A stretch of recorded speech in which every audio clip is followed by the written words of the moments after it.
विधानसभा भाजपा प्रत्याशी कृष्णेंदु मुखर्जी ने जारी किया घोषणा पत्र।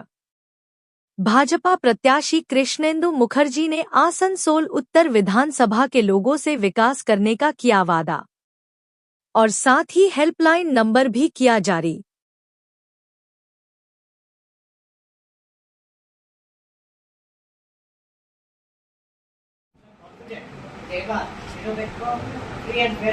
এখনো পর্যন্ত আমরা আশাবাদী নির্বাচন কমিশন খুব স্বচ্ছভাবে নির্বাচন পরিচালনা করবেন। এখনো পর্যন্ত নির্বাচন কমিশনের যে কাজ তাতে আমরা একটা পজিটিভ একটা জিনিস দেখতে পাচ্ছি যে খুব আন্তরিকভাবে নির্বাচন কমিশন চাইছে খুব সুষ্ঠুভাবে যাতে পশ্চিমবঙ্গ বিধানসভা ভোট হয়।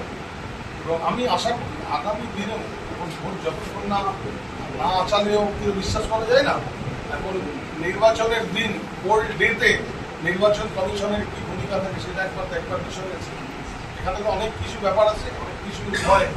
যেহেতু পশ্চিমবঙ্গ এখানে ভোট একটু অন্য খাতে পড়ে, নির্বাচন এখানে উৎসব না, নির্বাচন এখানে একটা চ্যালেঞ্জ।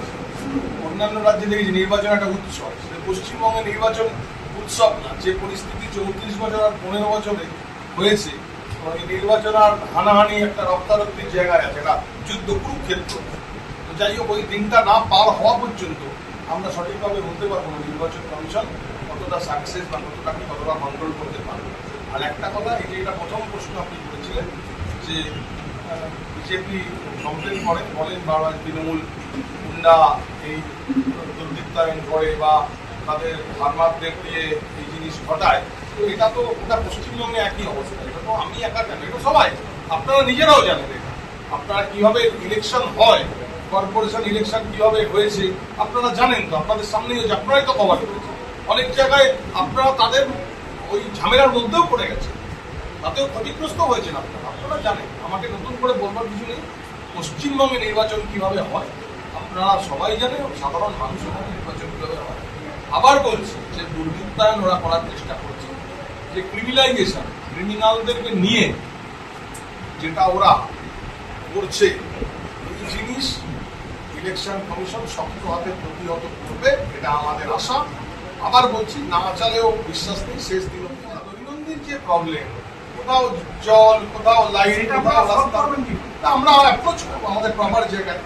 আমরা এখন তো নির্বাচন, আমরা তো সরকার বানাবো চাপটা, আমরা এখন থেকে আমরা কালেক্ট করছি। এখন থেকে মানুষের সঙ্গে আমরা একটা জায়গা থেকে অনেক বলছে মানুষ যে সবাই তো আসে ইলেকশনের সময় করছে, তারপর দেখা যায় না।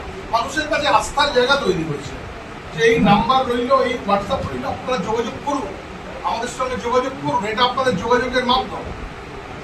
কেউ যদি ভোট দিতে গিয়ে বাধার সম্মুখীন হয় বা হুমকির সম্মুখীন হয়, অবশ্যই হেল্পলাইন নাম্বারে অবশ্যই ওটা তো আমাদের তো রাজনৈতিক লাইন, ওটা তো আমাকে করতেই হবে। একটা মানুষ প্রপারলি যাতে ভোট দিতে পারে সেটা তো আমাকে নিশ্চিত করতে হবে, এটা তো আমার দায়িত্বের মধ্যে। অবশ্যই যা যা আমরা সরাসরি তখন আমরা অবজারভারের সঙ্গে কথা বলবো, আমরা সিভির সঙ্গে কথা বলবো, সেক্টরের সঙ্গে কথা বলবো, যা যা আছে প্রসেস, এই প্রসেসটাকে আমরা আরো চেষ্টা করবো, ত্বরান্বিত করবো।